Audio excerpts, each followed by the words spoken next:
रहता था। किसान मदद मांगने किसके पास गया? साहूकार के पास। जोर से बोलिए। किसान के खेत में अच्छी फसल क्यों नहीं हुई? गुड। चलिए यहाँ पे आज पढ़ेंगे इस चैप्टर का अपना काम खुद करो। अपना काम खुद करो। तो अपना काम खुद करो में क्या है? तो यहाँ पे देखिए, इसे ये क्या है? धान है, गेहूं है, और ये क्या है? भुट्टा को क्या बोलते हैं? मक्का। और ये क्या है? धान है। क्या है? धान। चलिए चैप्टर में आइए, अब पढ़ते हैं इसे।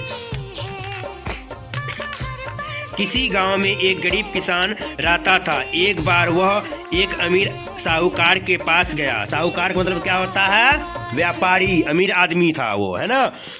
गया और उससे बोला, आप अपना एक खेत 1 साल तक खेती के लिए दे दीजिए। किसने कहा? किसान ने कहा। किससे कहा? साहूकार से कहा। मैं उसमें खेती करूंगा और अपने खाने के लिए अन्न उपजाऊंगा, है ना। किसान ने किससे कहा? साहूकार से, है ना। तो खेती के लिए खेत मांगा 1 साल के लिए लीज पे। फिर क्या है? अगला क्वेश्चन है, सोचकर बताइए। किसान खेत किस लिए मांग रहा था? किस लिए मांग रहा था? खेती करने के लिए। खेती करने के लिए मांग रहा था। चलिए आगे और पढ़ते हैं। आगे क्या है?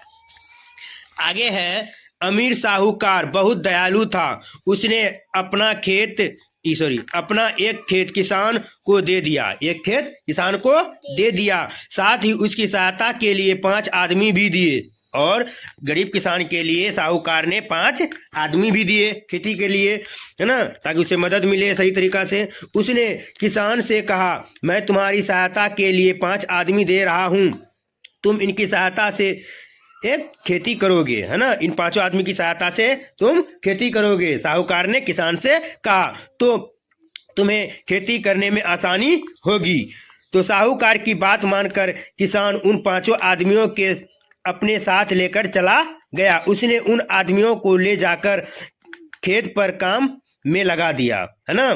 किसान 5 आदमियों को क्या किया? काम पर लगा दिया, खेत में। आगे क्या है? उसने सोचा कि जब ये लोग काम कर रहे हैं तो मैं काम क्यों करूं, है ना। किसान देखो 5 आदमी जो साहूकार दिए थे, है ना, उसकी मदद के लिए, तो किसान तो लेके चले गए खेत पर, है ना, खेत पर काम करने के लिए। किसान सोचा कि जब 5 आदमी लेकर आए हैं तो हम काम क्यों करेंगे खुद से, तो 5 आदमी को काम पर लगा दिया। तो इसका मतलब यहाँ पे देखिए, अपना काम खुद